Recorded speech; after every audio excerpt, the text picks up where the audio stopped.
الكتاب وأقم الصلاة إن الصلاة تنهى عن الفحشاء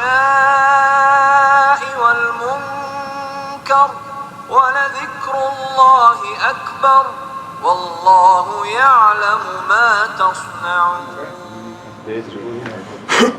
Assalamu alaikum everyone. So we'll be continuing where we left off last year with Salah with Jama'ah. So just to give all the new guys just a recap of what we've been doing. Basically, these fiqh classes have been running for the past 2 years. This is our 3rd year going into it, inshallah. And we try and get as far as we can with the amount of time that we've got at our hands. So, just to give you a recap, what we done previously was the book of Tahara, so how you perform wudu, how you perform ghusl, when you need wudu, what breaks wudu, just general Tahara. And then from there we moved on to the Salah. So everything comes together at the end. After each step, everything comes together. So before Salah, you need to have wudu, you need to know how to perform wudu. Okay? So because we don't have that much time, I'll just refer you guys to our YouTube, where we have all our, as you can see, all our videos are recorded, all our classes are recorded, and all our previous classes are there, so you can go and have fun. I see. So just to continue where we left off last year, it's been a year. No, it's not been a year. Yeah, I think it's past the time we can make that. It's been last year since I took a shower joke. Yeah. So, okay. So, just to briefly go over what we've done, it is said that according to one report, it is fard kifaya for men to perform salah with jama'ah, and according to another report, it is sunnah mu'akkada. So, like we said, fard kifaya is those things which are fard on the entire Muslim community, and sunnah mu'akkada is those sunnahs or those acts of the Prophet ﷺ that he never left out. So they are emphasized on this.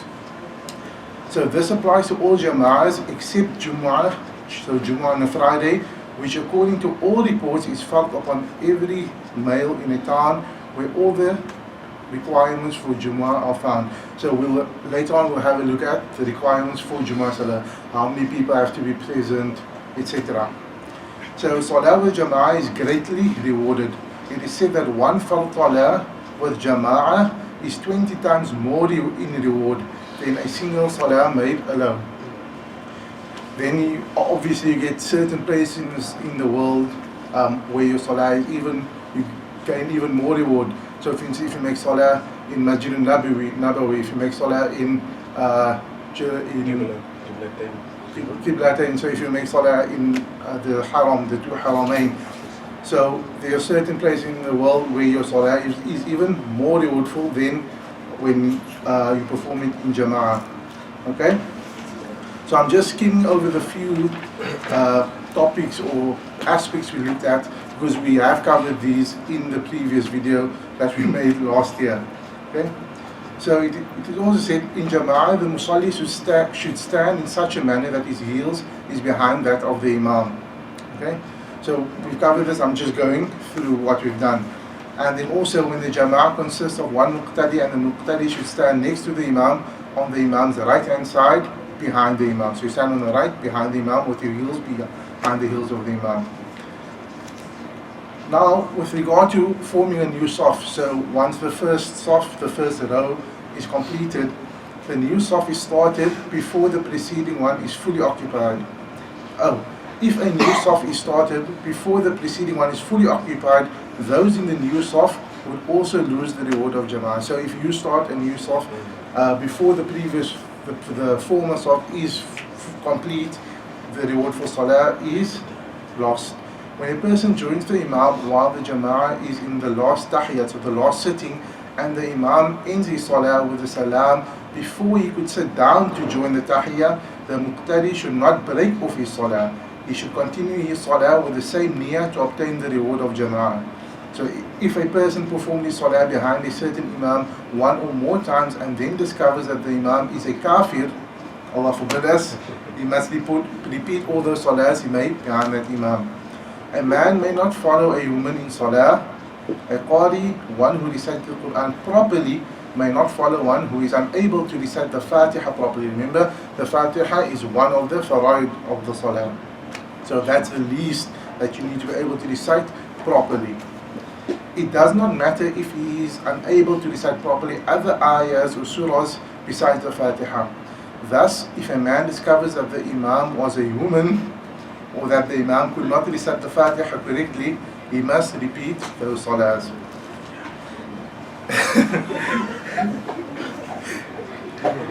If a person is unable to recite the Fatiha properly after being correctly taught, and that's, I don't know who of you were here yesterday for Sabih's first Quran recitation classes, so if you want to improve your recitation of the Quran, especially Surah Fatiha, feel free to attend Sabih's classes on a Monday.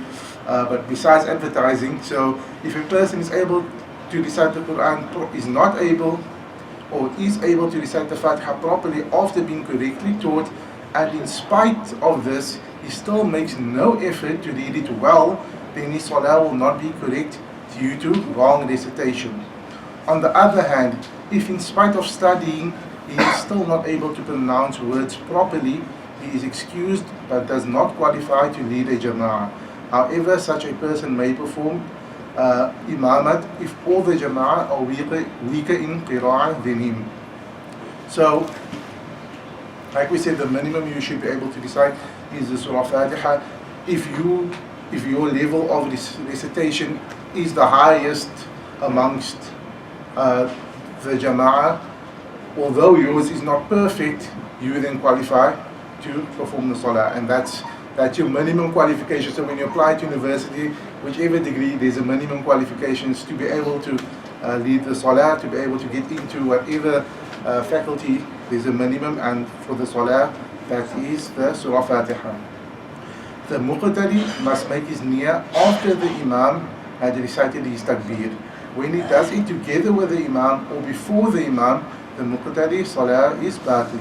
So you make your niyyah for salah after the Imam has made his, after the Imam has said takbiratul ihram, after he has picked up his salli. So when the muqtadi recites faster than the Imam in all those oral fards which are recited, for example the Fatiha, so in the qira'ah salah, so where if the qira'ah salah is meaning Fajr, Maghrib, Isha, where the Imam reads loudly. So if the following person recites faster than the Imam in these salahs, the tahiyyat, even for salawat, etc., it does not affect the salah of the muqtadi because you recite softly to yourself. Whereas if the muqtadi is ahead of the Imam by two practical fards. So we mentioned what are the fard of the salah. The first fard being your niyyah. As with any action in Islam, your first fard is your niyyah. Then we said there's the takbiratul ihram, then there's the Fatiha, then there's the ruku, etc. So two fards mean if you are in sujood but the Imam is still saying Allahu Akbar and you saying you're following the Imam. Okay, that's actually more than two fards. So if you are ahead of the Imam by two practical fards, fara'id, for example, an action such as ruku or sujood, it is haram if he loses the reward. Being two practical fara'id ahead of the jama'ah nullifies the salah of the muqtadi. So if the Imam goes into sujood but you're still standing, you haven't even gone into ruku yet, you've fallen behind more than two practical faults, and then your salah is nullified. Similarly, if the muqtadi falls two practical rukuns behind the Imam, so it applies for forward and behind.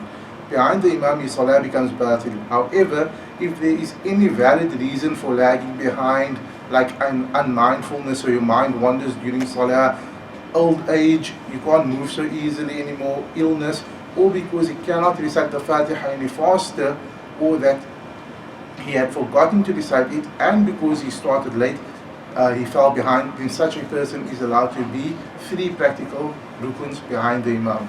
So if you broke your leg, like this time of year, you see a lot of students around campus with casts on their leg. I don't know why, I've just seen it. I've been here, this is my fourth year, and every year I've seen it.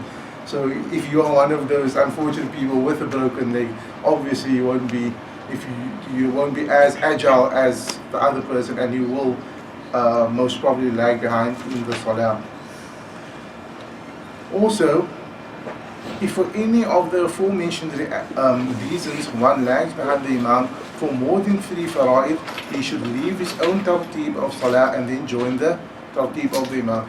So if you know you aren't catching up to the imam and you're falling more than 3 fara'id behind the imam, you then leave where you are. So if you are still standing, you're still busy reading Surah Fatiha, and the imam is going into his second ruku already, then you just join the imam. Then after the final salam, he must perform one more rak'ah and complete his salah. So in skipping from where you are to where the imam is, you lose that one farm, or that one arkan or rak'ah.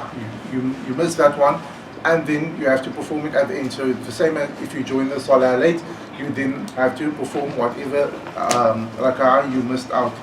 When a person joins the imam shortly after the start of the salah and realizes that he recites the Fatiha, that if he recites the Fatiha fully, he will fall behind the imam, he should leave out the dua al-istiftah, which is the dua you read after your first takbiratul ihram, after the takbiratul ihram, so that he can still catch up with the imam in the ruku. If he is still not able to catch up with the imam in the ruku, he should leave off where he recited and join the imam in the ruku. If however he stands to recite the Fatiha in full and sees the imam come out of the ruku, he should now go into the ruku. He should then join the imam in sujood, and at the end of the salah add one rak'ah extra, as we said. Also, if you join the salah when the imam is about to go into ruku, he should leave out the dua al-istiftah and proceed with the Fatiha. If he has not completed the Fatiha and the imam goes into ruku, he should break off the Fatiha and join the imam. If this person misjudged the time and read the dua al-istiftah and sees the imam going into ruku while he had only read about a quarter or half of the quarter of the dua al-istiftah, he should not go into the ruku until he had recited quarter or half of the half or three quarter of Surah Fatiha as well. If he finds the imam in the ruku, he must perform his niyyah, say his takbiratul ihram, then say his takbir for his ruku and proceed into ruku. If the imam stands up going out of his ruku after the muqtadi was comfortably in his ruku, then the muqtadi has made his rak'ah and will take into account that, and it will be taken into account. So if you join the imam, you join the salah while the imam is still in ruku, or you are in ruku as the imam, you are comfortably in ruku as the imam comes out of the ruku, you will gain that rak'ah. So you haven't missed it. However, where the imam has risen out of the ruku before the muqtadi was comfortably in his ruku, or there is any doubt of the imam's movement going out of the ruku in relation to the muqtadi being in ruku, the muqtadi's rak'ah will not be made. He must complete the rak'ah after the imam's salah. So then if you join the imam while he's already out of ruku, or you aren't sure, in that case you then perform an extra rak'ah at the end, because you then have missed that rak'ah. When a person joins the jama'ah in the first tahiyyat for Isha, then in those rak'ah which he would complete after the salam of the imam, he must add a surah after the Fatiha. So if you join the salah in the first tahiyyah, so in the first sitting, so Isha has 2 sittings, one after the first 2 rak'ahs, one after the last 2. So if he missed the first 2, so the muqtadi misses the first 2, in which the imam recites a surah and the Surah Fatiha and an additional surah, he would then, when he's making his 2 after the imam has said salam apart on his own, when he's paying in his 2 rak'ahs which he missed, he should then add a surah to Surah Fatiha. However, he should not read it loudly because it is not sunnah to recite aloud in the last 2 rak'ahs. Here, his first 2 rak'ahs were those made with the Imam. It is the same in the case for Maghrib. If a person joins the jama'ah in the 3rd rak'ah, he must add on a surah to Surah Fatiha if he can find the opportunity. This is his first rak'ah. Then in the first of the 2 rak'ahs that he would be completing on his own, he should add a surah to the Fatiha and recite aloud. Then in his final rak'ah, he should recite softly. If he finds 2 rak'ahs with the Imam, he should not recite aloud in the last rak'ah, which he had to complete finally. However, he should add on a surah in the last rak'ah if he did not find the time to do so in the 2nd rak'ah, which he performed with the Imam, if he had to follow the Imam into the ruku. I think we'll stop there for today. We'll continue. Our next topic is qada salah behind the Imam. So paying in salah behind the Imam. Okay, shukran for everyone. Alaikum salam wa rahmatullahi wa barakatuh. سلام الله على الهادي رسول الله